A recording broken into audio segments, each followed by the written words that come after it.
while charge.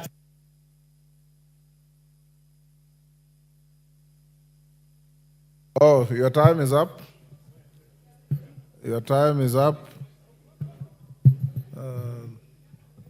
Maklap.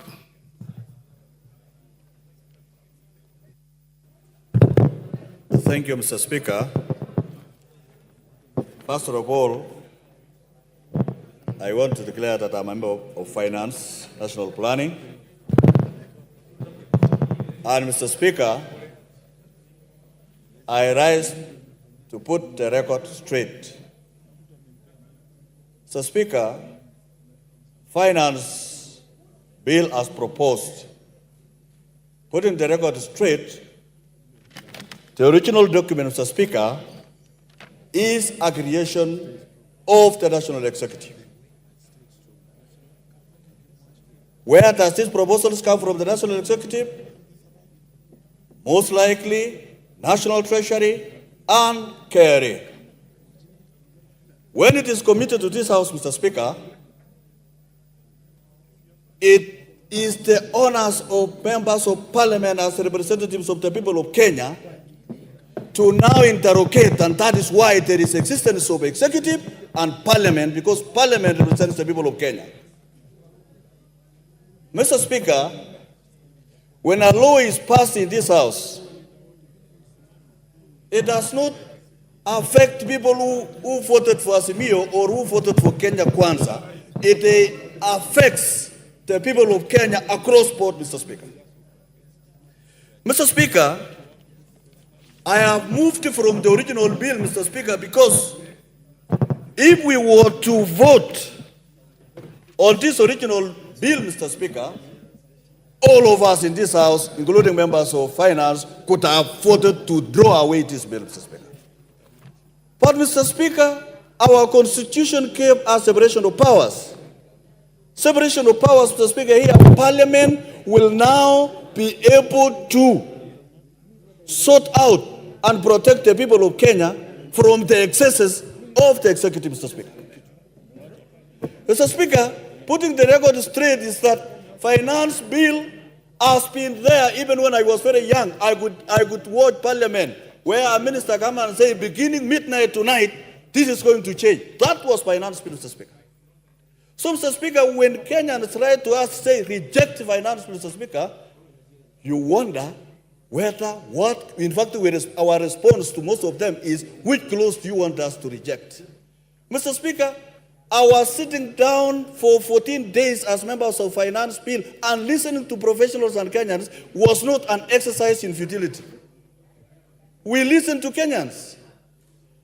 And Mr. Speaker, as we listened to Kenyans, another process of the budget making process was going on. Demand, supply. Mr. Speaker, the demand in this country has continued to rise, and that's why the government is coming with a proposal of a budget of 4.0 trillion, Mr. Speaker.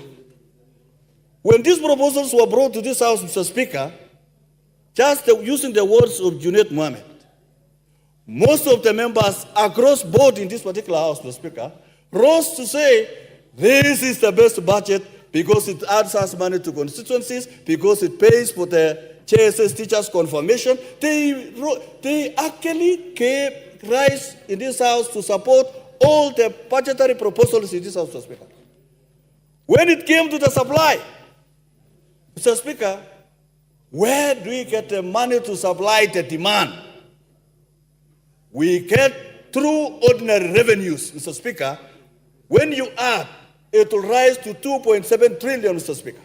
And we have a budget of 4. How do we fix the demand for employment, for roads, for infrastructure, for electricity? How do we fix the demand that is facing the people of Kenya? We fix by ensuring that there is enough supply, and this supply should not be a supply that is going to fix the people of Kenya. So, Speaker, and that is why the committee listened to Kenyans and said, bread, VAT, remove. Fixing this supply is not good. The motor vehicle tax, this tax is not good. We repealed a lot of sections, we amended a lot of sections that we felt it was punitive to the people of Kenya. And ensure that whatever report that we brought to this House, Mr. Speaker, is a report that is going to give a fair tax regime for the people of Kenya so that we can be able to... Time up, Martin Owino. Time up. I appreciate the time. As a representative of the great people of the constituency, Mr. Speaker, and by extension the whole country who are suffering under the yoke of the bill of Financial Bill 2023, I stand to oppose this bill. Mr. Speaker, the effect of 2023 bill, financial bill, is still weighing on our people. I'm not sure where my colleagues represent, but in my constituency, some kids, even as we brag of the price of unga gone down, are going to bed hungry and up to school the same way. Mr. Speaker, the dropouts from schools, because parents cannot afford the fee or the tuition, has gone up. Mr. Speaker, this has gone into even mental problems. Mr. Speaker, the statistic today says 1 in 4 in this country are suffering mental health. It's only that they have not reached the manifestation stage. So colleagues, even as we are here, 1 in 4 may be brewing up for mental disease. Joblessness is up, full of frustrations, poverty and disease, which at independence we said we are going to eradicate, is up. But more importantly, Mr. Speaker, what we are observing across the communities, however we gloss over it, is the crude death rate. People just dropping dead onto the morgue has become rampant because we are overburdening Kenyans with taxes. Mr. Speaker, the problem is not that Kenyans are not paying taxes. No. The problem is that the government is lavishly spending beyond their means. And at one point, and I was very happy to hear, that the Kenya Kwanza government is going to cut the coat according to the size of the clothing. Where that went, we don't know. But what we do know, if you want more, tax less. This is across the globe. That's how you stimulate the economy. But the idea that Kenyans are not paying enough tax, and now if this bill does not pass, then there will be nothing, no development, is falsy. Because Kenyans are overtaxed. The problem is, if you're listening to me, what other countries have done is what we call ITC, Innovation Tax Compliance, which has 3 pillars. Pillar number 1, you have to develop trust between tax administrators and taxpayers. And that is where we have to eliminate wastage, theft, and direct wrong utilization of funds. Pillar number 2 is a task enforcement. We have to invest in that so that we seal all the tax evaders. We'll collect more taxes than adding taxes to Kenyans. Number 3, which is very important, is facilitation. The mechanization of those taxes is very important. But for you to come and tell us that you are now proposing to remove bread, edible oil, mobile, motor vehicle, sugar transportation, diapers, you're the ones who collected the views of the people. Why didn't you put it in the bill? You are cheating. And Kenyans are listening. Those kids are more informed. By the way, don't say they are misled. If you say they are misled, you're the one who is lost. Thank you, Mr. Speaker. Thank you, Mayor Maingi.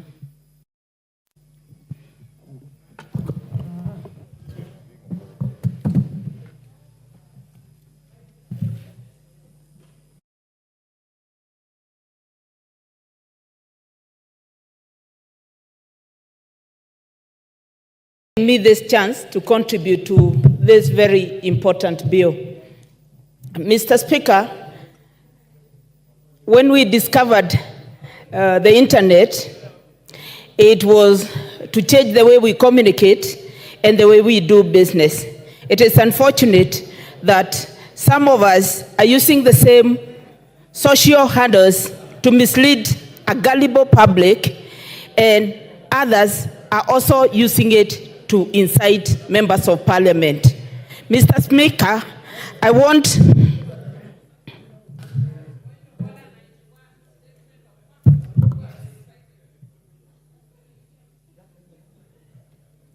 Are you stuck? Thank you, Mr. Speaker.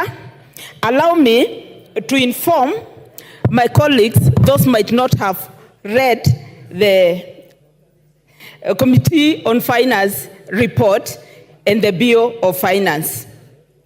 Mr. Speaker, I want to laud the Committee on Finance for listening to Kenyans and agreeing to drop the contentious issues, and I want to read them one by one.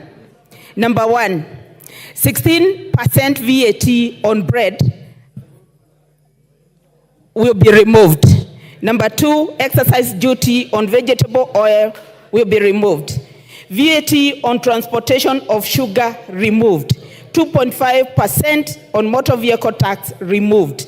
No increase on taxation on mobile money transfer. VAT on financial services and foreign exchange transactions has also been removed.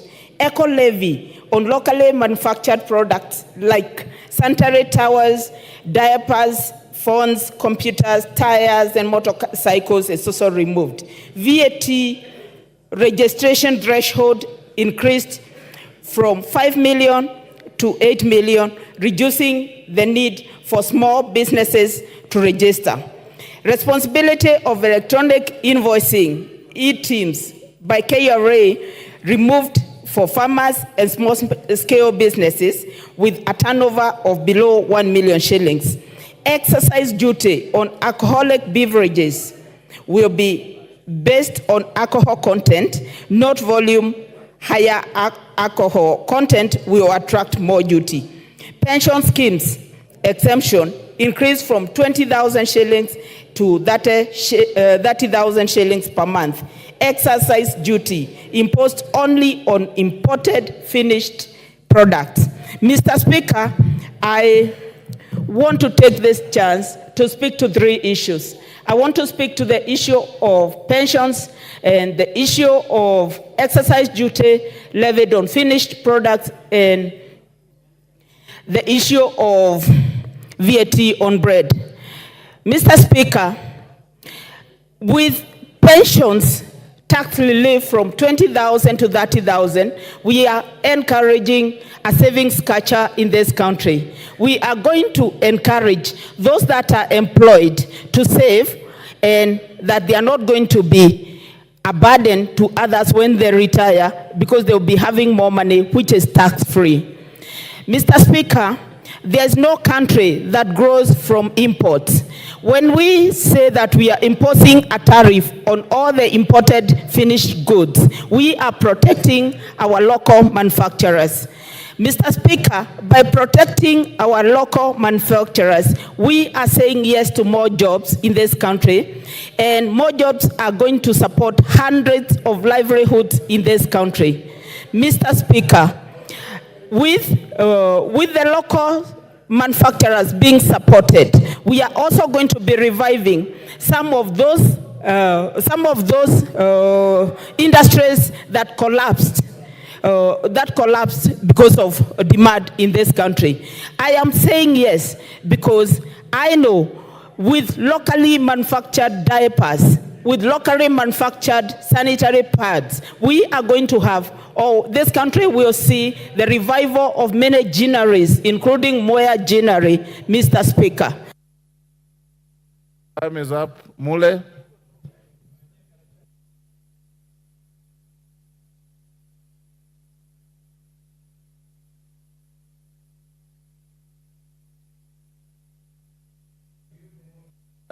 Clerk. Thank you very much, Mr. Speaker. Mr. Speaker, I want to put the records very clear. From the word-go, I oppose this bill in totality. For simple reason, the committee and the Kenya Kwanza regime have hoodwinked Kenyans on the basis that they are removing VAT on bread, they are removing motor tax, and the rest. We saw what they proposed at State House. I want to put these guys on notice. There are three things which they have introduced in this bill to tax Kenyans more. The first thing they have introduced, Mr. Speaker, it is the new clause of road maintenance levy. And some of us, we are not fools anymore. Mr. Speaker, the road maintenance levy is supposed to raise an estimate of 46 billion shillings, members. The second thing they have introduced in this bill, which is more serious and more fundamental to the common mwananchi, it is the IDF. They are raising IDF from 1.5% to 2.5%, whereby they are targeting to raise an estimate of 12 billion shillings. The third thing they have put on their report and the finance bill is the railway development levy, Mr. Speaker. Mr. Speaker, on those three fundamentals, they should be raising a total whooping of 88.8 billion shillings compared to what they are telling Kenyans they have removed, which is 76 billion shillings. So, the question is, when you are telling Kenyans you have removed the 16% VAT, are you not aware the wheat we use in this country to produce bread is 80% imported? Then you increase the IDF and the railway development levy, whereby it covers the 16% you are telling Kenyans you are removing.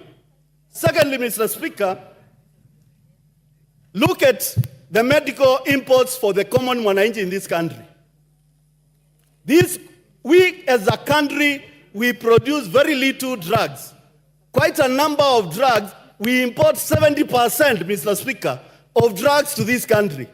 And in the morning, when Zamzang said that this bill will increase the cost of medicine in this country, you betrayed him because probably she didn't have the facts. Let me give you the facts.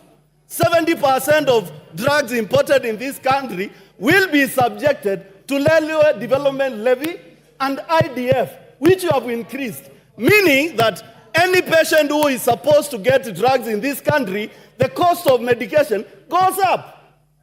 What's wrong with you people? You think that we are fools? We'll tell you the way it is now and the food. Mr. Speaker, I want to say this without any fear of contradiction. The mamamboga, the boda, and the common mwananchi of this country, if we increase the fuel levy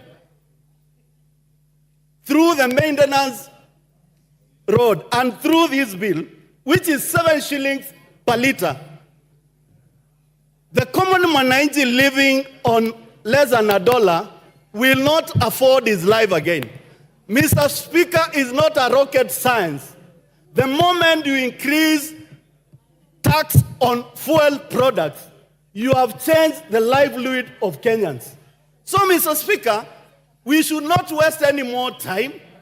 We need to pull and ask the committee to stop lying to Kenyans. They have removed bread, they have removed edible oil, they have removed all those things you had put on your bill. For simple reason, Mr. Speaker, We want to call upon all Kenyans tomorrow to wake up and say no to draconia's finance bill, which is being proposed, and giving Kenyans an hope and bringing that hope in another hand called Railway Development Levy, IDF, and the 7 shillings on fuel. Please, don't fool Kenyans anymore. We'll stand with the 52 million Kenyans from tomorrow until sense comes to your mind. You cannot tax Kenyans anymore. I oppose, Mr. Speaker. KJ, member for Dagoretti South.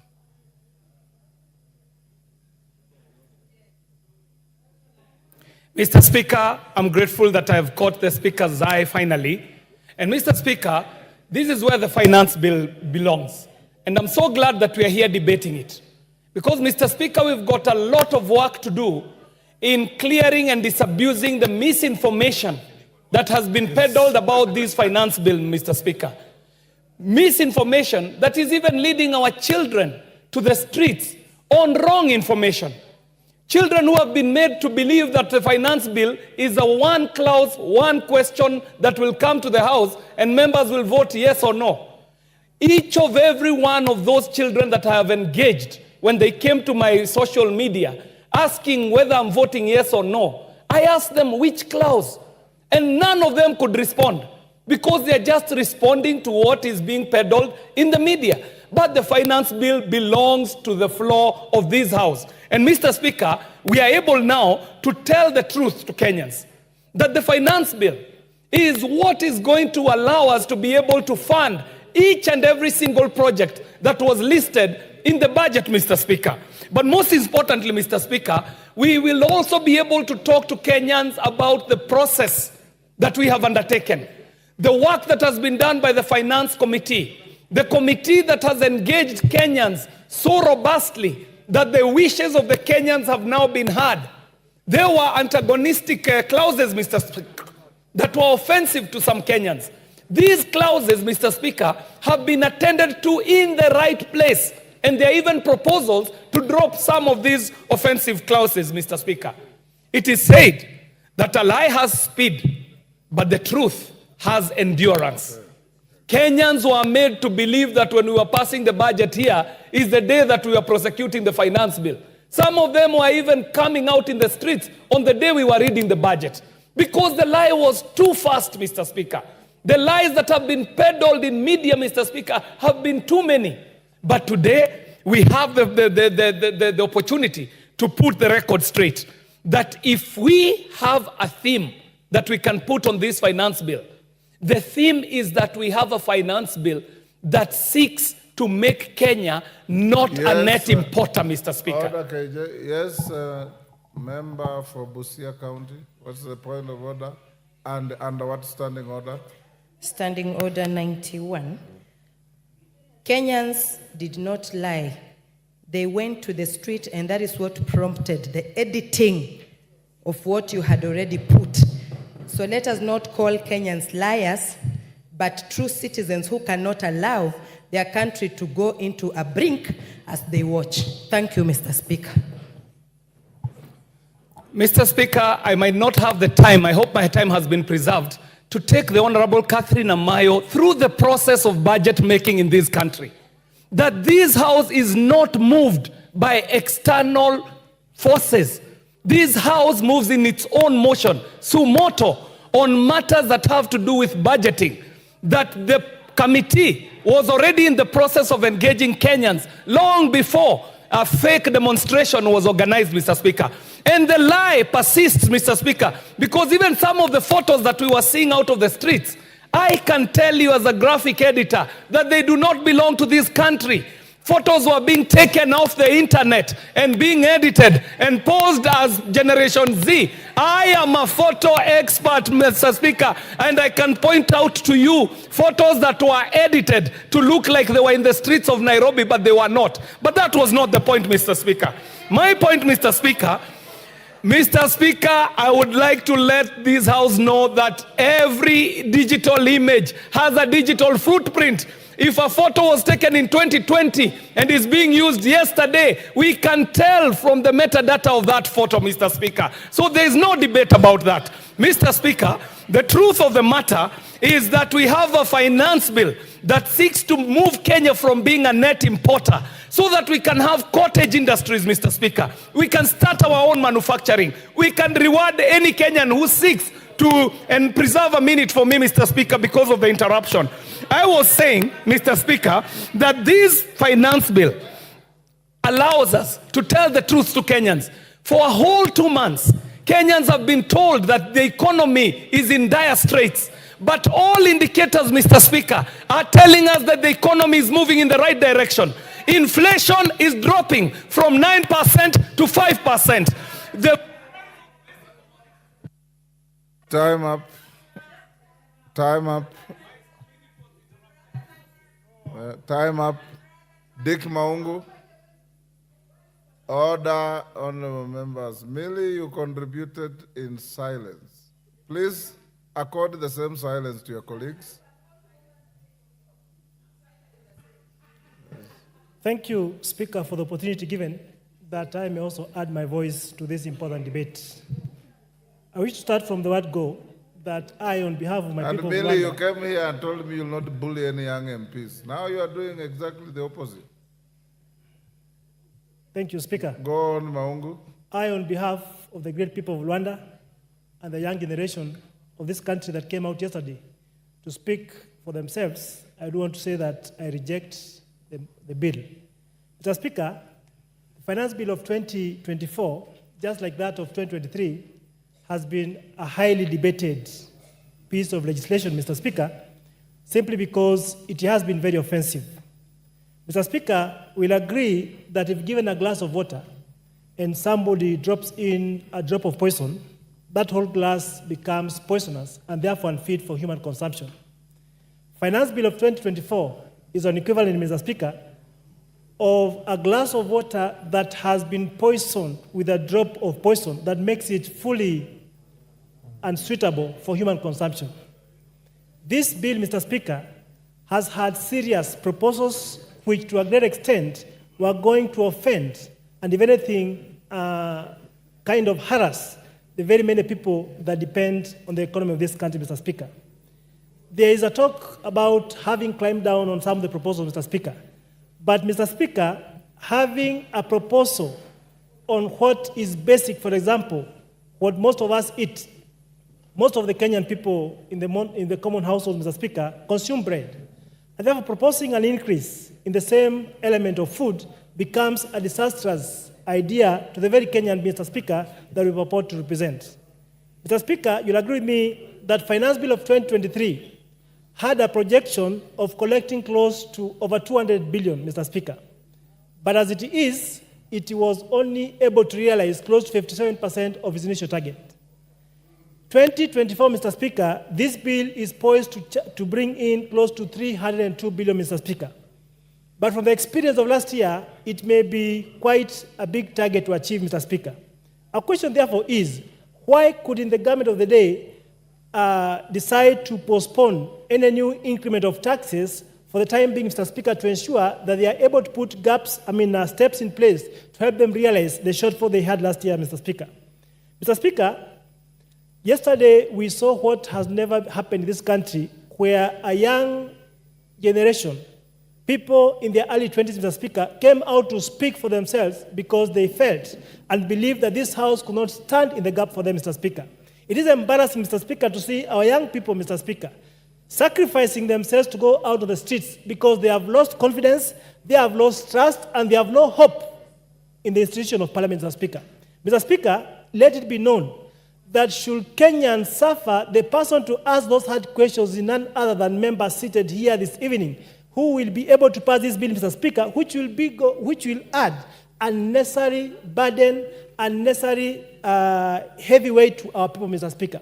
And therefore, as Kenyans are watching this evening, I want every Kenyan to take charge. I want every Kenyan, Mr. Speaker, take note of what his member of Parliament will be speaking this evening with regard to this bill, Mr. Speaker. A member who goes on to support this bill, Mr. Speaker, is a member who desires that these people should not have life tomorrow. A member who goes on to support this draconian bill, Mr. Speaker, is a member that does not think good for his people. And therefore, I want to urge this great House, Mr. Speaker, that as we are standing today, let us say no to this bill so that we may have an opportunity to give hope to our people. Mr. Speaker, as it has been pointed out, there's a proposal, yes, to bring down fuel levy, to bring down motor vehicle circulation tax. But at the same report, Mr. Speaker, there's a new clause that indicates that fuel is supposed to increase by a whooping Kenya shillings, 7 shillings, Mr. Speaker. I want somebody to tell me, Mr. Speaker, how on earth can we therefore go on burdening that mamamboga, that hustler with an extra shilling at the pump, Mr. Speaker? This will be finishing our people, this will be shrinking our people, Mr. Speaker, and if anything, trying to freeze or to shrink the disposable income within their pocket. I therefore stand to oppose. Thank you.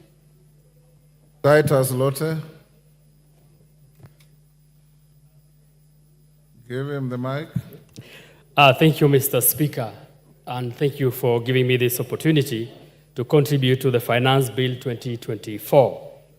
Mr. Speaker, I would have rejected and voted no for this bill if I had rented my brain and my mind to the people that will misuse it. I would have voted no, but I have not rented my mind. Mr. Speaker, I would have voted no and rejected this bill if I was a tabula rasa with no brains to read, reason, and analyze. But I am not a tabula rasa. Mr. Speaker, the reason why I say that is I have looked at the document, the bill, and the proposal therein, and realized that everything that the people of Kachaliba sent me to represent them, all the punitive taxes have been removed. And so I will actually be mad to come here and start saying we reject this bill in totality. Mr. Speaker, I will not, because everything that affects Wanjiko, everything that affects the people that I represent have been removed. Mr. Speaker, the white man say that if you want to hide an information from a black person, put it in writing. And I have attested it today, Mr. Speaker, that everything that has been written here, nobody has read, but all insinuation that is coming from the members of the public that have been incited, and also some members of this parliament, are actually hearsays. They are innuendos. They are assumptions. So, Mr. Speaker, that is the reason why I say we probably need to unback this thing and get it out of writing to start even educating these people by saying, because if writing hides information from them, then let us talk to them so that they also see that the things they talk about, they are talking about 16% on bread, something that has been proposed for removal. They are talking about 25% for edible oil, something that has been proposed for removal. They are talking about mobile charges, something that has been proposed for removal. It is because it is written and they have not seen it. The last one, Mr. Speaker, why I support this is because of 5 things. One, because for the first time we employed 46,000 intern teachers, and we intend to confirm them. This country has suffered cases of unemployment. And if the bill is bringing 46,000 people onto our jobs, do we just want to throw it away? I believe let us also sympathize with those people that are unemployed that want to get a job. Because if they get a job, they are going to improve the economy of this country. Let us sympathize the 20,000 more that are coming into an internship this year so that they can be employed next year. Let us sympathize. If you say no, you are also saying no to the employment of these people. The next one is about the pastoralists that I represent. For the first time, pastoralists are supposed to be compensated for the losses of their livestock. For me, that's a big thing. Mr. Speaker, I support because of that. I also support again, Mr. Speaker, because of the fact that local manufacturing is supposed to be improved in this bill, Mr. Speaker. I know when I used to work as the CEO of women groups that were trying to form cottage industries that will manufacture the sanitary towels. They were killed because they were cheap imports of sanitary towels from China. Mr. Speaker, if you want to grow our economy, we will need to improve our manufacturing. And manufacturing, we do not need high quality at this point. Every country that has developed started with a low quality, and then with time they improve it. But at the end of it all, we will have employment in this country. So, Mr. Speaker, how do we improve our industries if we say that because they are cheap, they are low quality, we are not going to start? We have to start from somewhere. And finally, Mr. Speaker, as I sit down, I will support, because I'm not a tabula rasa, I will support because I have not been brainwashed. Mr. Speaker, I will support this bill as amended, because everything that is punitive has been removed. Thank you so much, Mr. Speaker. I support. Thank you, Dr. Ochanda. Try. Thank you, Mr. Speaker. Mr. Speaker, from onset and on the basis of the two documents that are in front of us, I want to oppose the bill, but I support the report as work in progress, Mr. Speaker. Mr. Speaker, what is more critical here is the process at which we go through the stages of the budgetary process. Now, what there is, Mr. Speaker, if you look at these stages from February when we have the BPS, we get to April and May when we are doing the estimates, you get the stage where we are doing the treasury statement, the budget statement, and you get at the stage where we are discussing the revenue raising process. Mr. Speaker, these stages need to be tied. And as a house, because we have not tied them properly, that's where they are missing dots. There are dots along the stages. Mr. Speaker, if you look at now the BPS in relation to the budget, there are definitely different figures, which sometimes go beyond what the BPS expects. If you look at the estimates, Mr. Speaker, you realize that there are figures and there are proposals in terms of projects and activities that members are doing sometimes without the knowledge in terms of where are we going to raise the money. Mr. Speaker, what I'm trying to suggest, or I'm trying to say is that if we are able, for example, at the estimate stage, be able to be talking about the activities, talking about projects, and talking about what is to be funded, if at that time we have indicative sources of revenue, we have indicative figures, I think will be more useful to this country than where we are deliberately saying that the budget is fine, because there were very many good things in it, but then after a week, we are saying, no, we are not too sure where the money is going to come from, so it is bad. So, Mr. Speaker, this is exactly where I'm still insisting that those stages, we must get away with how to tie them up. There must be a string that ties them from the level 1 up to the stage when we are raising revenue. Beyond that, Mr. Speaker, we also need to look at when we are, this uproar. Why is it there's a lot of uproar in the last 2 years?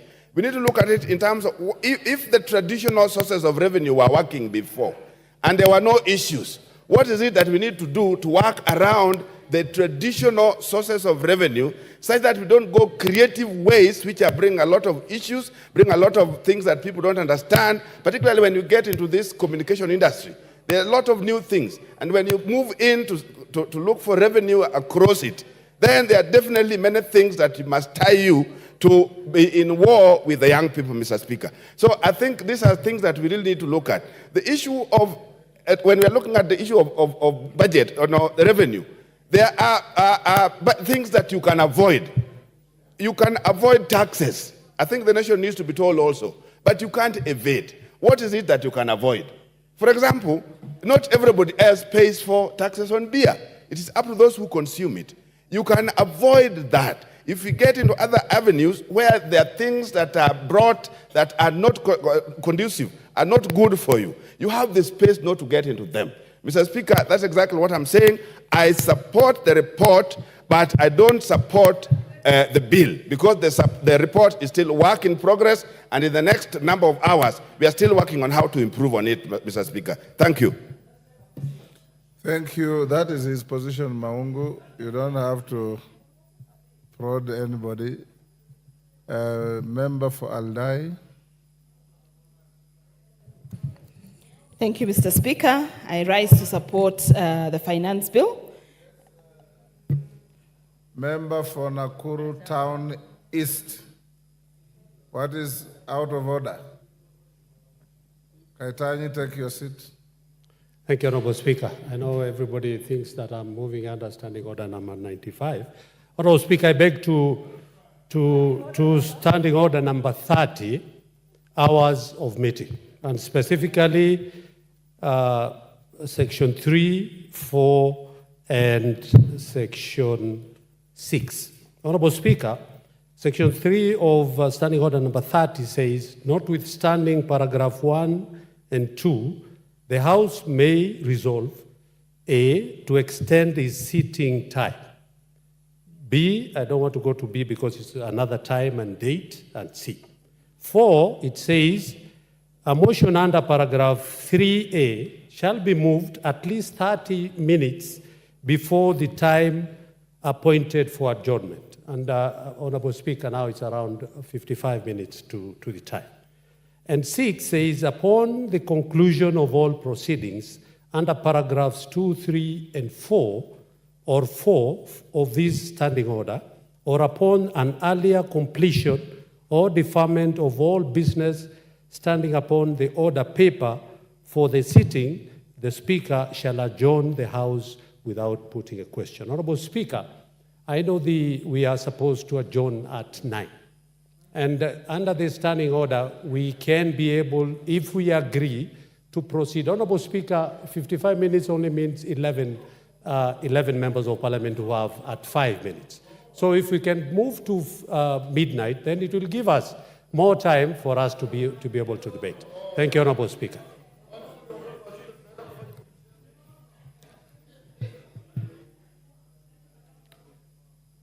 Kaitani, carry on as I consult my clerks.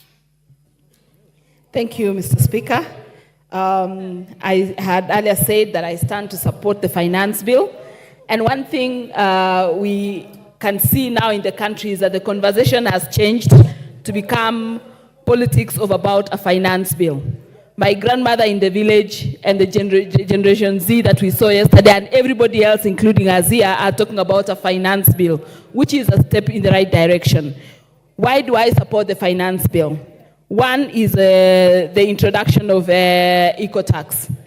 In around 2016, the ban on polythene was imposed in our country. And I think at that time, there was a lot of hue and cry on how packaging will become expensive and how cost of living will become expensive.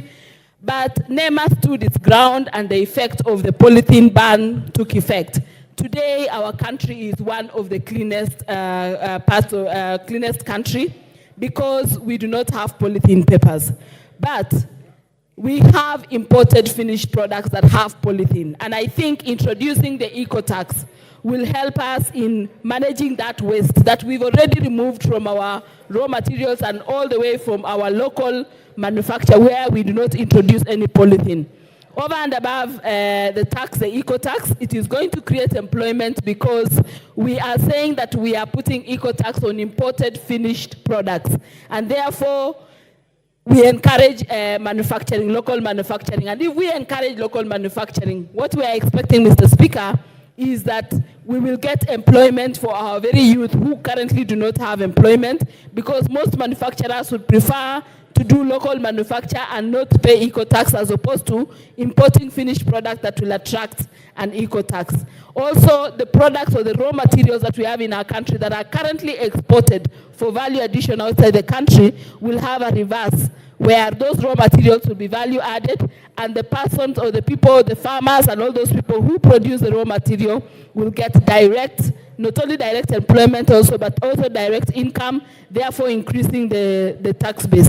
And not to mention, of course, the environment, because we will have improved on our environment and we will have extra revenue to deal with those wastages that come from finished imported products that already have eco and friendly packagings. I'm also supporting this bill because of the edible oil. About 3 weeks ago, we met manufacturers of the edible oil, and those manufacturers told us that if the taxes were going to be imposed on crude oil that they import to do the finishing of edible oil, then the cost of living would have gone up and the cost of edible oil would have gone up. I'm happy that the proposed amendments that we have in the finance bill has totally removed all the taxes that were going to be imposed on the edible oil. So therefore, that encourages employment, and of course, we have both the direct and indirect employment that comes from edible oil.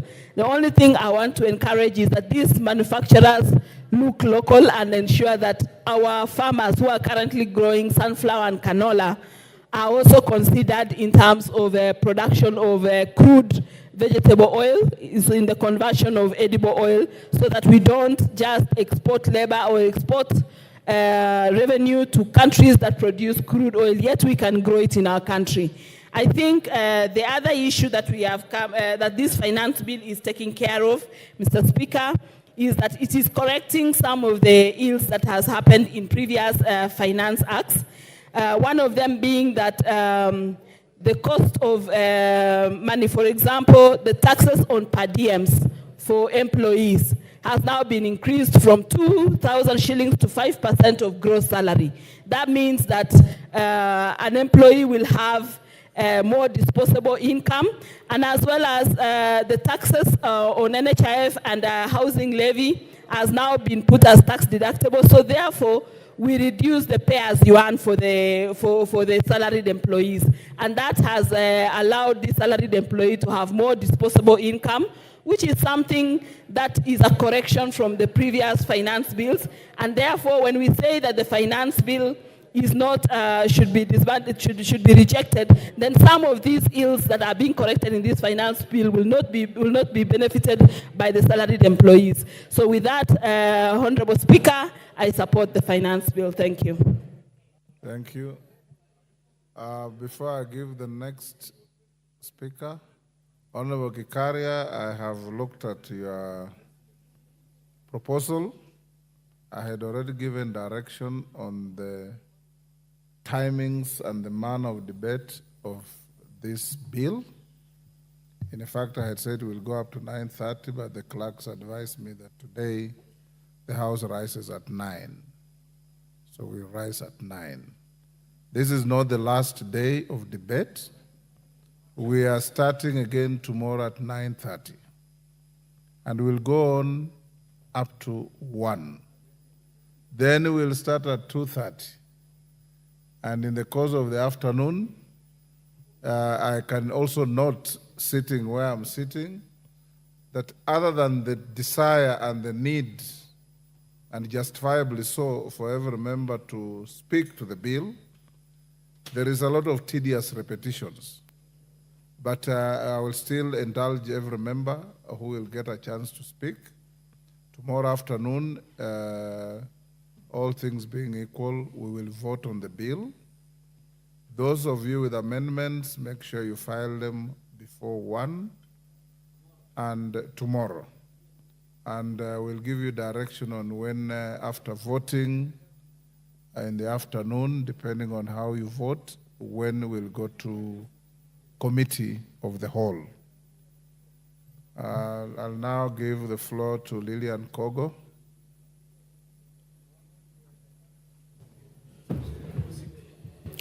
Thank you so much, Honorable Speaker. And you, as you rightfully said, Speaker, is that you have as well been there from 9 o'clock, and so have all of us. And this is because of the interest and how emotive this particular issue is. And I want to thank you for giving me an opportunity to put my voice and the voice of the great people of Rangwe constituency in this matter. I am reliably requested or required or commanded by the great people of Rangwe constituency to reject the bill, and I will surely do that because they are the ones who sent me to Parliament. But I must also, as an academic, do that with reasons which I should think Rangwe people are going to stand by. Honorable Speaker, at some point during debate, it was mentioned that every financial year, every year, would keep having financial bills. We are going to have a finance bill for this year. we are going to have a finance bill for 2025, 2026, or whatever time, we will continue having finance bills. But I want to say, Honorable Speaker, that as much as we want to have finance bills every year, it would be prudent, Honorable Speaker, that if we have an act, that act should be allowed or should be given time to operationalize. We run it for a time, Honorable Speaker, so that we are able to critically analyze or critically make observations on its goodness and on its badness. And even in the course of debate, Honorable Speaker, it was mentioned that probably the young people we are seeing rise up out there may not know really about this finance bill. But I can assure my colleague and my friend that these young people are well informed, Honorable KJ. At times they're even ahead of us with information. And these are people who know how to comb and dig information from wherever they are able to get it. So we should not undermine their capacity to be informed on matters that happen in Parliament. And in any case, Honorable Speaker, these are the next cohort of parliamentarians. So I think they're in the exercise of practicing, but they are also exercising their democratic right. They have the right to picketing. So if they do so as young people, we should give them room, Honorable Speaker. Honorable Speaker, having said that, I also want to appreciate what the committee has done. The committee listened and the committee made amendments. So we have on one hand the committee report, but also we have on one hand, the committee did proposals for amendments, and on another hand, we have the bill in itself. So that gives room for hope. And from the point where I stand, I may not be very good, Honorable Speaker, at estimating the age of the substantive chairperson of the Finance Committee. But I can literally guess, Honorable Speaker, that he's a young person. So I want to tell the chair of Finance Committee, my brother and the honorable member of Parliament, you are a young person and the young people are looking at your capability and your capacity to run a major docket like that. Let us not take things for granted. It is a career you are building. And I want to say that there are many issues to reject this bill on. When we talk about not bringing taxation or not making gluten-free bread taxable, what exactly do we mean? What is the science behind it? What is the issue on allergies about this? Was it medically informed? So if we start tearing and scrutinizing this bill, Honorable Speaker, to the extent that we tear it apart, all of it will be rejected. But for me and Rangwe people, Honorable Speaker, on the bill, I stand to reject. No. Thank you, Lillian. Taitumu. Thank you, Mr. Speaker, for the opportunity. Taitumu and others, those who want to speak, stop menacing the Speaker with hand gestures. I can see you and I'll give you a chance to speak. Okay, thank you, Mr. Speaker, for the opportunity. I arise to support the bill. Mr. Speaker, I want to thank the committee. First of all, when I went through the document, I saw 203 entities were given an opportunity to present their views in connection or in relation to the bill. The committee listened to their views objectively and made various adjustments to the clauses that were punitive to the Kenyans and mainly the Mamboga and other citizens of this country. Mr. Speaker, I have heard you make several pronouncements that those who have amendments, they tender the amendments before 1 tomorrow. This is to say that the bill is tendered, or the bill is brought to the parliament so that the members can get an opportunity to make an amendment and not to reject that are meant for the posterity of this country. Mr. Speaker, this government inherited and disjointed education structure that requires massive and colossal amounts of money to make it raw. One, Mr. Speaker, 46,000 teachers are about to transition from the interns to JSS to permanent and personal basis. Mr. Speaker, the clauses that were unbarred were dropped, others were amended to make sure that this bill benefits the citizens of this country. Young Kenyans have jammed our phones with messages of reject. But when you engage them by asking them to expound on the reasons as to why we should reject, some go mute. Majority of them go mute. The reason is that they have been confused. They have been poisoned because the truth is being laced with poison. But the truth of the matter, Mr. Speaker, is that this bill is progressive.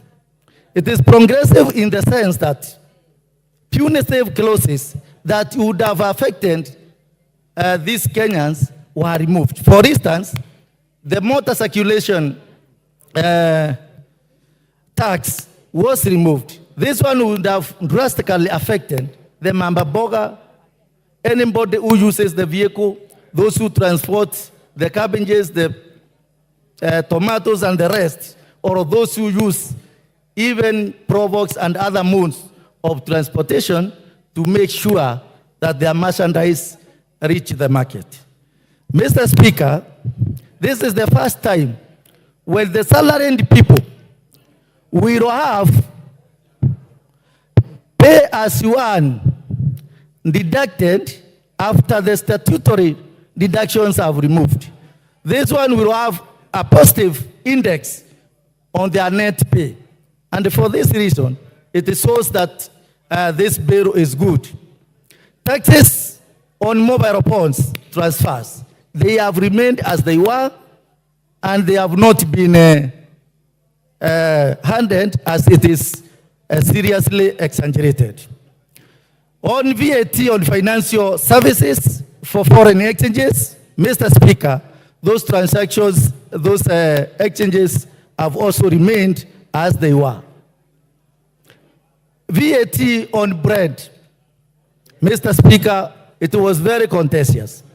But in the wisdom of committee, through the advice and the democratic space that it gave the stakeholders of this country, the experts, the professionals, and even faith-based organizations, they saw it worthy to have it removed. The eco levy and other levies that were not necessary to be levied on Kenyans were removed. Mr. Speaker, this country requires money. Thank you, Taitumu. Member for Kiminini.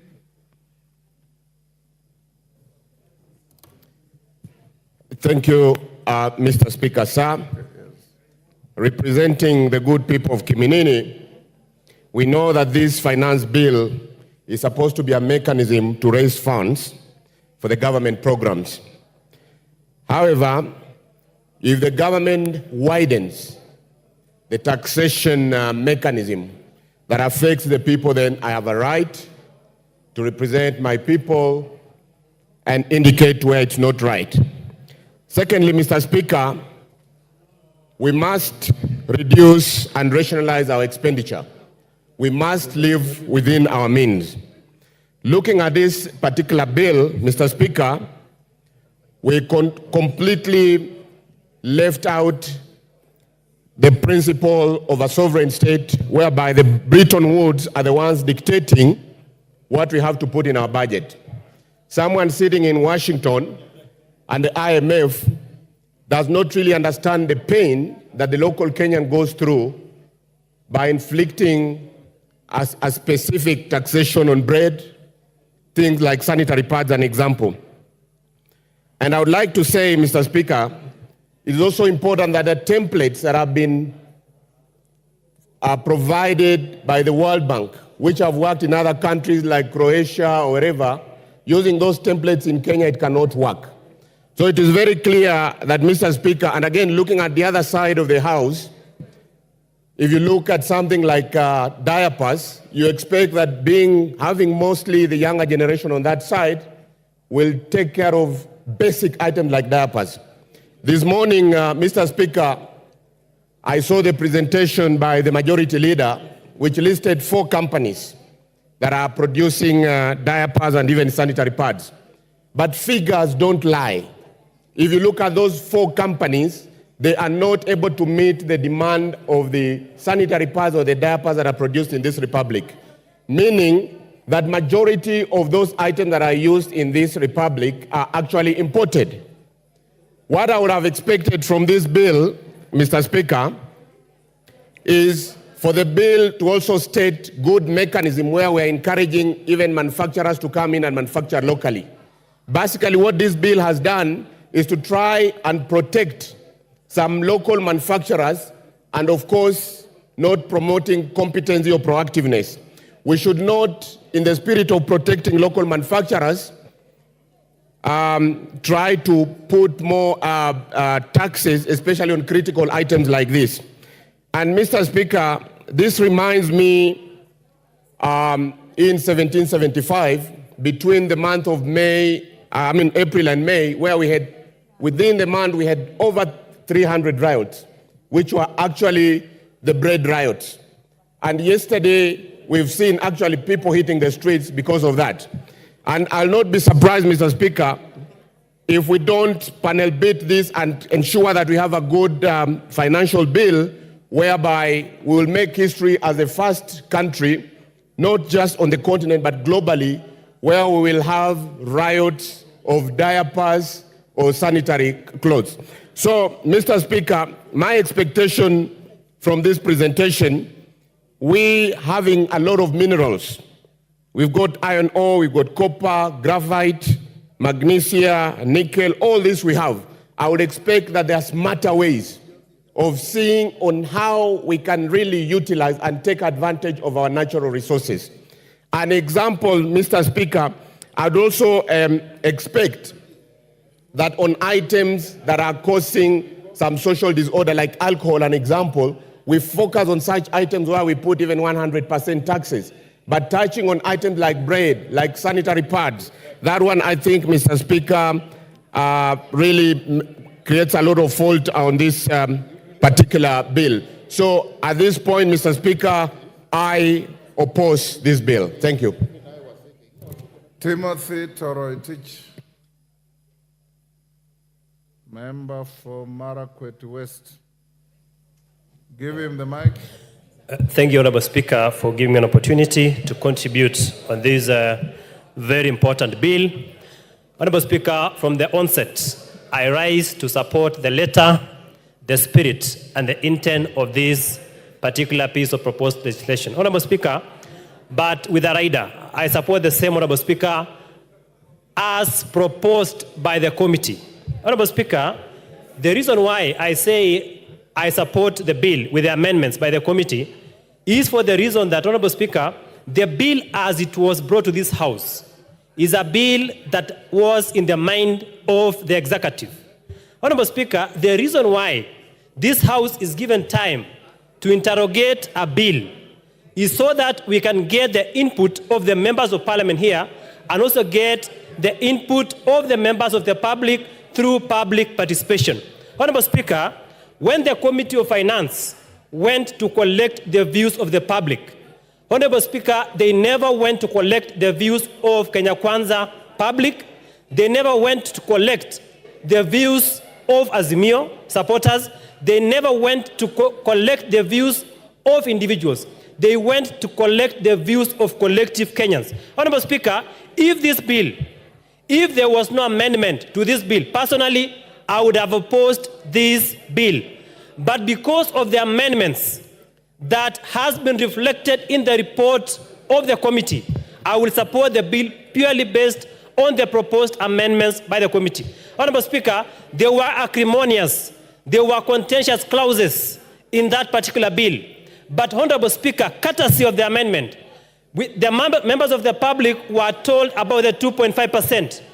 Honorable Speaker, that proposed amendment by the committee is the one I support. Honorable Speaker, I have read the report in its entirety, the voluminous report. Honorable Speaker, the 2.5% on the issue of tax on motor vehicle has been deleted pursuant to the opinion of the public. Honorable Speaker, I commend the committee led by Kimani Kuria. Honorable Speaker, they said that the 2.5% was based on the Income Tax Act. Honorable Speaker, they said the Income Tax Act only deals with income and not assets as the motor vehicle. Honorable Speaker, that is the reason why I support. Honorable Speaker, second reason. This year, the Committee on Budget proposed certain fundamental amendments, and they brought a budget for this House. One of the issues led by Ndini Nyoro was the issue of equality in terms of allocation of resources insofar as electricity is concerned. Honorable Speaker, every constituency was given 50 million. I saw my friends from the other aisle supporting that proposal. But Honorable Speaker, the question is this: how do we fund? How do we get the 50 million if we don't pass this finance bill? Honorable Speaker, the issue of CDF, all of us from this aisle, from the opposition, supported the increment in CDF. Honorable Speaker, if we don't have enough money to support that increment, how shall we, as a country or as members of parliament, get that particular funding? Honorable Speaker, on the issue of JS internships, Honorable Speaker, there has been demonstration outside there. The internship teachers have been saying they want to be confirmed. Honorable Speaker, I sit in the Committee of Education and Research of this House. Honorable Speaker, Honorable Speaker, in this budget, we have allocated... Yes, what is the point of order from your neighbor? Mr. Speaker, I rise on standing order number 91. Is it in order for the honorable member to mislead the House that the budget proposed an increment on CDF, yet we know CDF is a percentage of the collection? Honorable Speaker, it is not rocket science that the constituencies are receiving depending on the number of wards, but this time round we have an increment of 30 million per constituency. Honorable Speaker, that is not rocket science. It is an increment that has been reflected in the budget, and therefore it must be funded. Finally, Honorable Speaker, even though I support this bill, there has been hue and cry outside there. Honorable Speaker, it is incumbent upon the executive to ensure that money collected in this year's financial bill, Honorable Speaker. Thank you, Timothy. Wanjala Raphael.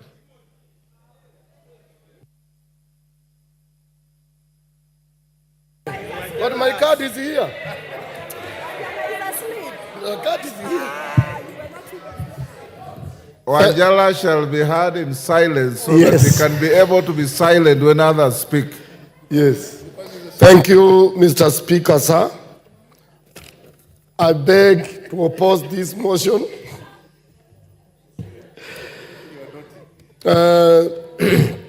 Mr. Speaker, sir, this finance bill of 2024, National Assembly Bill number 30 of 2024, Mr. Speaker,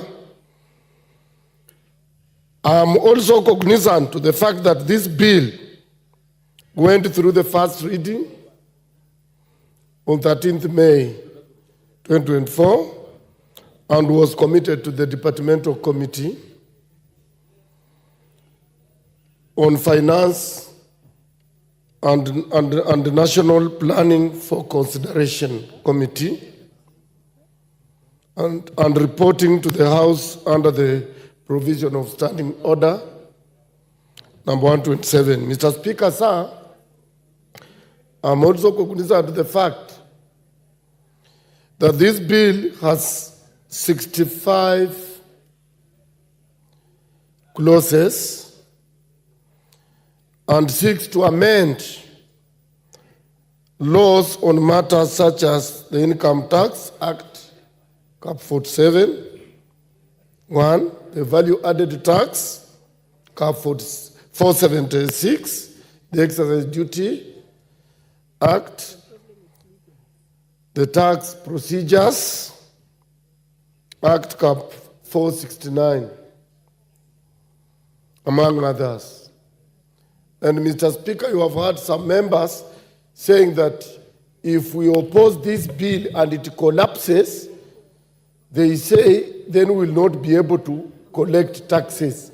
I want to inform the members that if this bill collapses, we already still have a bill in force of 2023 that will continue. What we are only doing is that we are amending. It's not that there is no another bill. We are just amending the previous bill. Therefore, when this one collapses, members, there is nothing that has gone wrong. We will still continue. And that is what some of us are praying for. Because, Mr. Speaker, you are also aware that last financial year, 2023, we have a bill that was supposed to collect over 350 billion.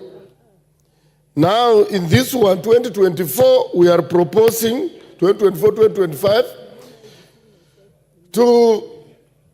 to get additional revenue of 302 point something billion. But even the other 352, Mr. Speaker, we were not able to collect. So I don't know why this government of Kenya Kwanza, they are too over-ambitious to do what they may not be able to attain. Mr. Speaker, sir, even though these measures might be part of the general effort to enhance domestic resources, mobilization and reducing dependence on foreign aid, as they have always said, and loans, and yet, to us, we know very well that this is the government that within less than 2 years, they have borrowed more than any other government, although they claim not to have been borrowing. It should be done with the sensitivity required and the necessary understanding of the economic situation that Kenyans, situation of the common mwananchi is already shouldering a heavy cost of living in this country.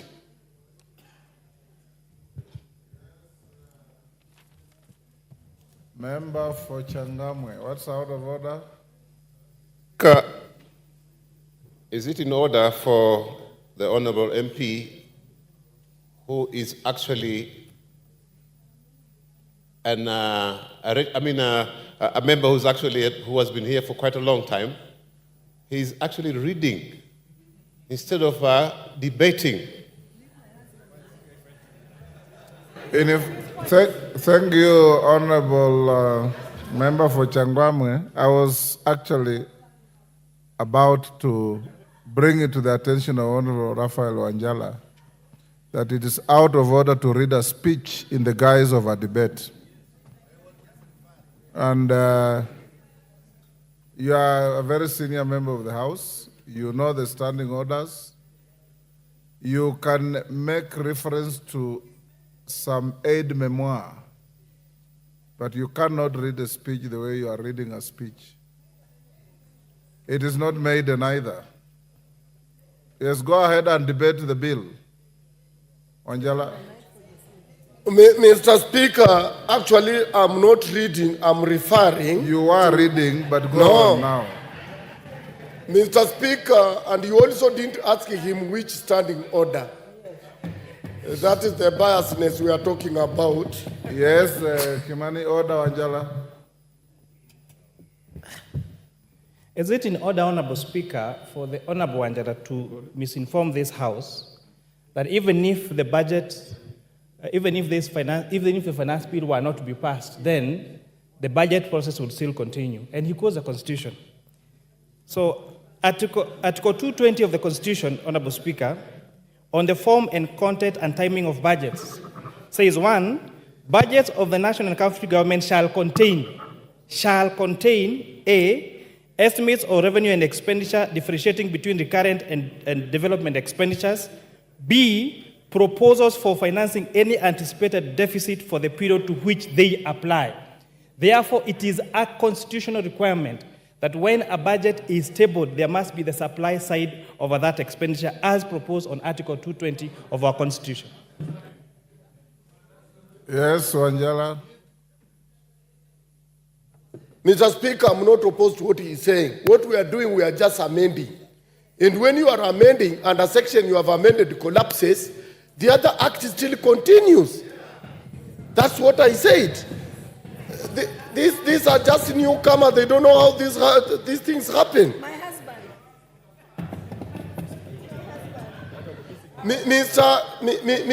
Mr. Speaker, sir, we know this government promised a lot. Just like the previous governments have been promising Kenya that there will be industrialization in this country. And yet, there's nothing they're doing towards industrializing this country. But they have kept on telling us stories and they keep on collecting money, a lot of money, and we don't even see the value of that money where it goes, Mr. Speaker, sir. Mr. Speaker, even yesterday, what we saw in this country, Mr. Speaker, you know very well some of us were in the struggle from 1992. And we did away with the police state. But yesterday what happened in this country was a police state, where police were mobilized to beat innocent young boys and girls who are just asking for the right, who had a right to picket, to demonstrate, and to petition. Where are we taking this country? And yet, we are proud that our generation is now the one that is ruling. Yet, they are taking us back to where we came from, Mr. Speaker. Mr. Speaker, I want to ask the current government that it should not harass Kenyans when they ask for what is right for them. They should consider and look at. They should not just thump. They should listen to members of parliament. This committee is just...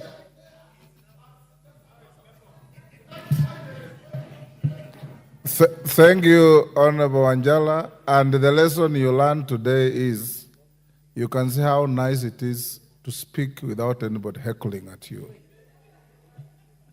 You have enjoyed speaking today, so give that enjoyment to others when they speak. Member for Nyeri Town.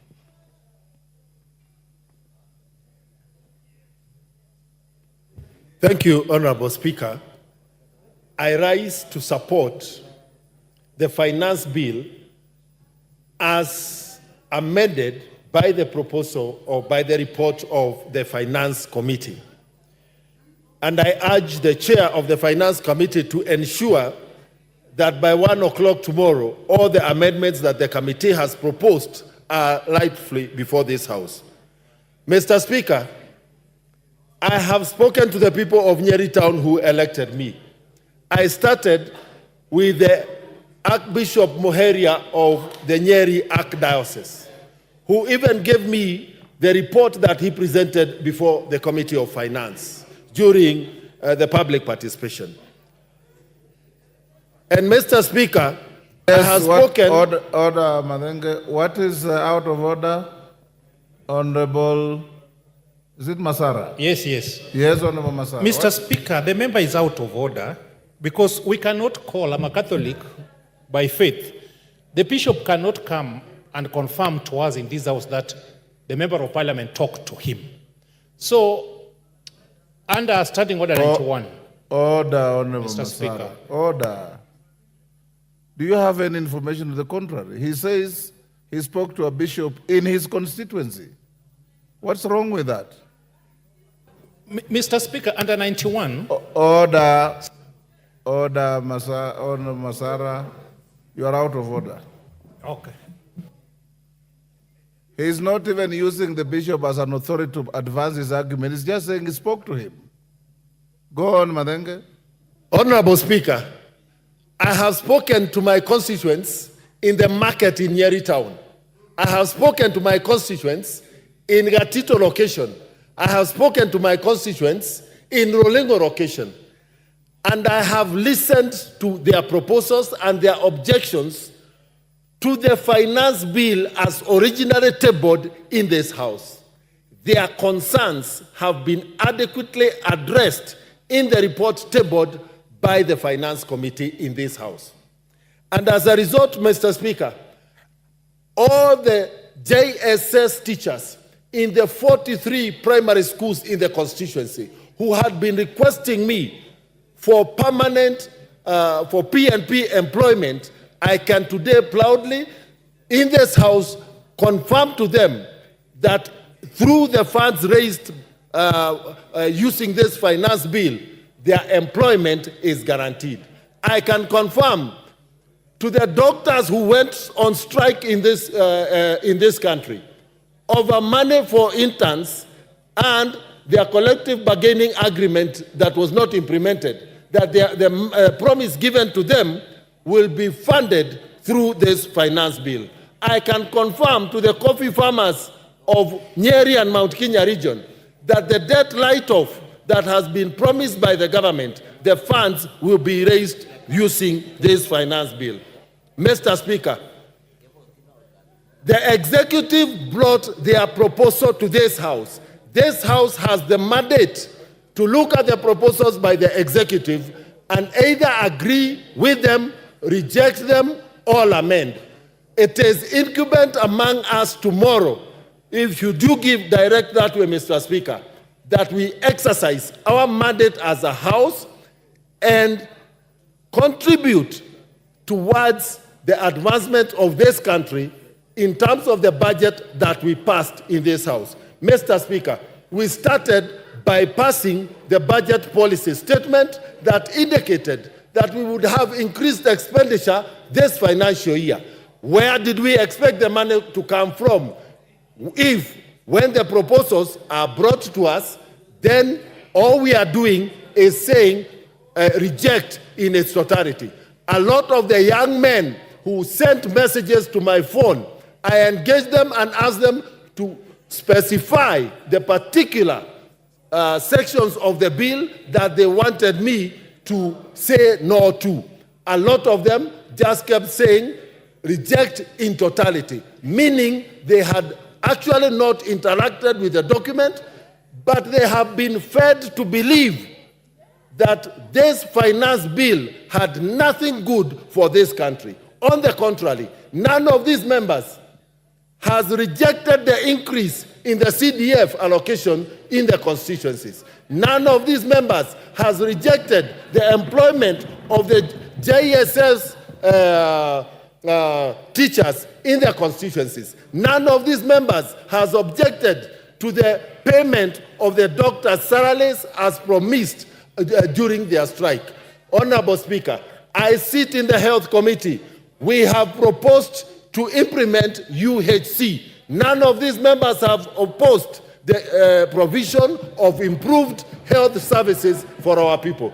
Honorable Speaker, I support. Yes, Mwango, what is the problem? Thank you, Mr. Speaker, sir. I want to seek your clarity on whether we are discussing the budget or the finance bill.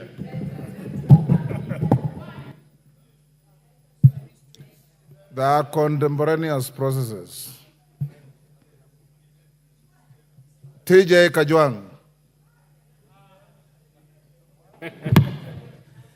Thank you, Mr. Speaker. When many people have spoken, as a ranking member, I do not want to repeat what people have said here. So you surrender the... Nor do I want to, not surrender, I will not surrender at the time. But Nor do I want to bore you with a lot of unnecessary information. But Mr. Speaker, sir. Yes, Honorable Zambia. On a point of What order. is out of order? Hold your horses.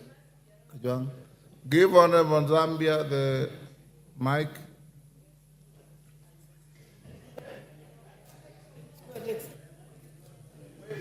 Give him the mic.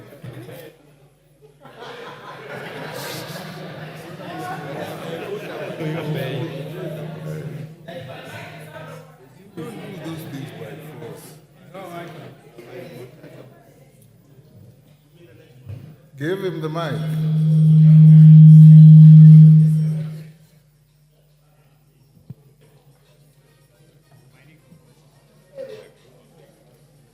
You can. Pardon? There you are. Thank you, Honorable Speaker. I'm not out of order, but I wanted to remind you that I've been seated here since morning, and when I checked in the screen there, it was almost number 2. Order, so I'm worried that order, the time... Honorable Zambia, take your seat. I have also been sitting here since morning, Honorable Zambia. So have all these members. This system has been malfunctioning. It brings your names, then it erases them. So I have also been exercising discretion, sometimes to balance the house, gender, youth, and so on. You will speak. If we don't speak today, I'll be here at 9:30 in the morning. And I can give you an undertaking. If you are here, I'll start with you. Kajwang? No idea. Mr. Speaker, Article 221 that was quoted by the chair of the Finance Committee is very clear that the financial documents must be before the House 2 months before the time that they relate. When you look at 221, in fact, starting from 220, 221, and 223, you get the impression that the Constitution anticipated that these documents would have to be reconsidered in one set. Now, there was a BPS which was presented to this House, in which the minister expressed the fundamentals upon which this budget was drawn, and therefore the Finance Act or the Finance Bill. Now, when you see that Finance Bill was predicated upon the BPS, when now we see the report of the Finance Committee, you will see that almost 18 articles or clauses are designed to be changed. And you can do the math, and my friend was telling me that it is something in the tune of 300 or so billion shillings. The point I make is that the alterations which are being done, whether right or wrong, are such that they fundamentally and substantially change the architecture of the financial bill, which was predicated upon the BPS. Now, that is a constitutional and public finance construct that we have to call the minister and even we as National Assembly, because this is our process, the budgeting process. That is the first point I want to put.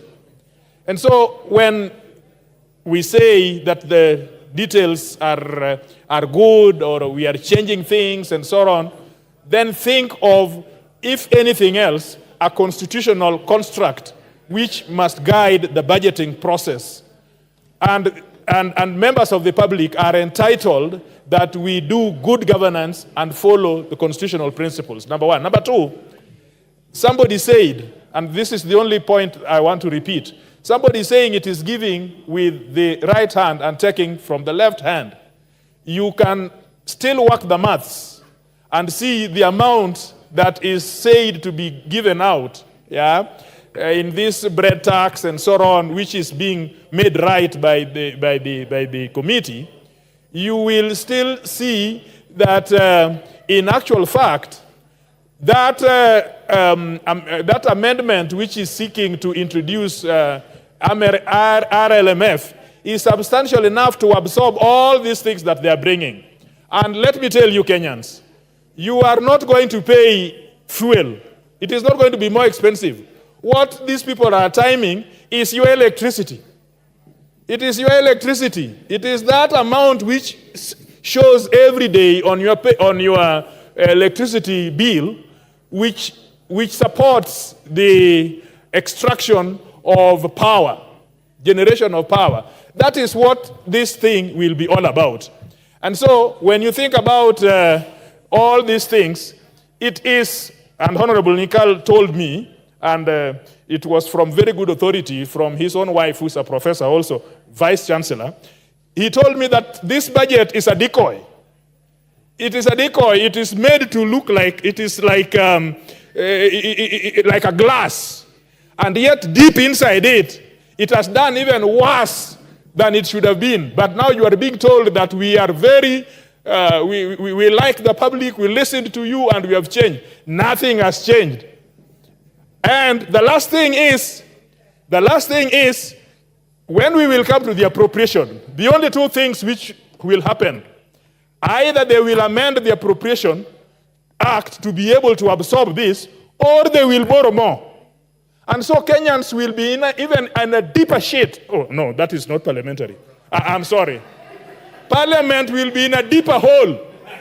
That hole, that big hole, that you...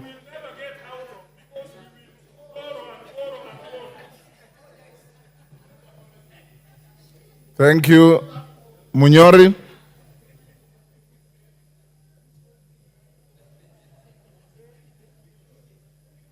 Give the mic to Honorable Munyori. Munyoro. Thank you, Honorable Speaker. I appreciate the honor of getting this opportunity to speak. First, Honorable Speaker, let me say I'm a member of the Finance and National Planning Committee. And we did a lot of work to come up with these amended proposals for the finance bill. And I would also like to appreciate our secretariat because they do a lot of work. They've had sleepless nights. We have one of them here who's he's been here since morning. And I rise to support these amended proposals for the finance bill. One of the reasons is very simple. I've listened to a lot of people, even members of parliament, who do not seem to understand that the bill comes from Treasury to Parliament. So it's not our bill. What our role is as members of the Finance Committee is to receive the bill, do public participation, and then incorporate that when we are writing the report. And when we are writing the report, we go clause by clause. So each clause that is in the bill, we've gone through it, we've looked at the messages and information that we got from the public, and then we are able to do the report.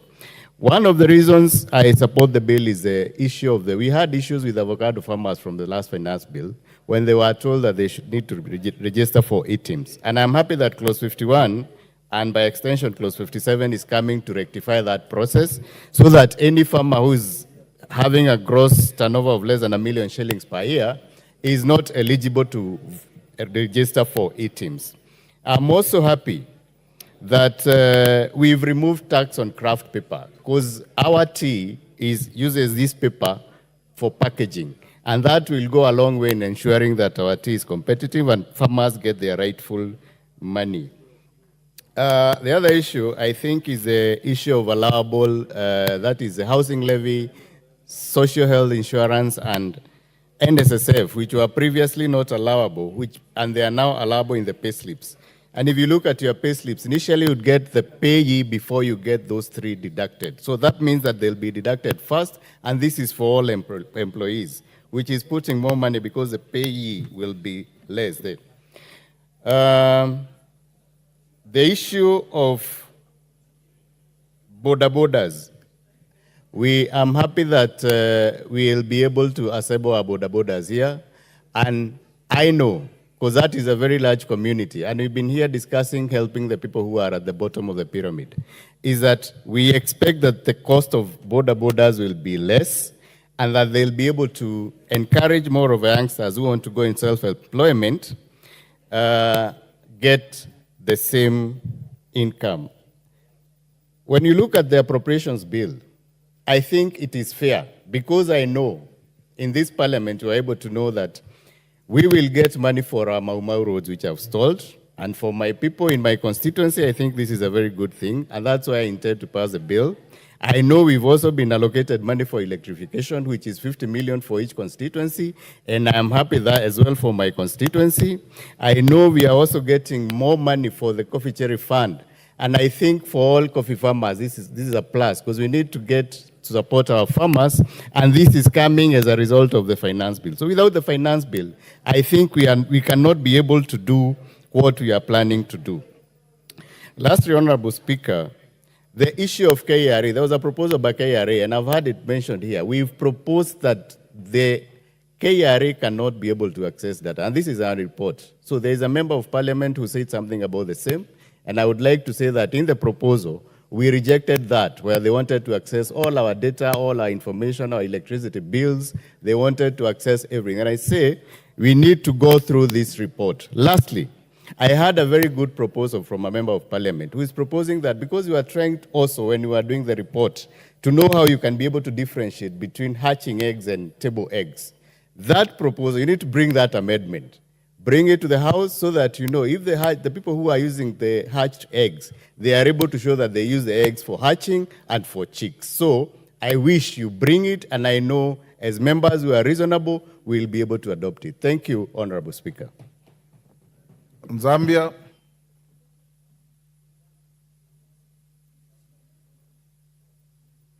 Give Honorable Zambia the mic.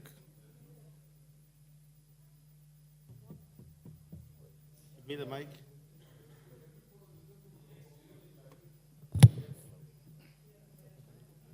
Pardon? Thank you, Honorable Speaker, for giving this opportunity to contribute to this finance bill. Honorable Speaker, let me first start by appreciating the Finance Committee. So I may not be a good economist, but I'm a good mathematician. Honorable Speaker, the essence of this bill is to make the life of Kenyans bearable. Honorable Speaker, I want to consider, we appreciate that they considered the motor vehicle tax, edible oil tax. Considering that amendment, which brings to around 76 billion. Honorable Speaker, as I have told you, I'm not bad in mathematics. This certain amount of money have been hidden in another aspects of taxing Kenyans more. Honorable Speaker, by adding 70%, 7 shillings in fuel levy, it means that, Honorable Speaker, already we moved from 8% to 16% in VAT in terms of fuel Honorable levy. Zambia, you have 3.5 minutes left. So tomorrow morning we'll start with you. Members, you may be upstanding.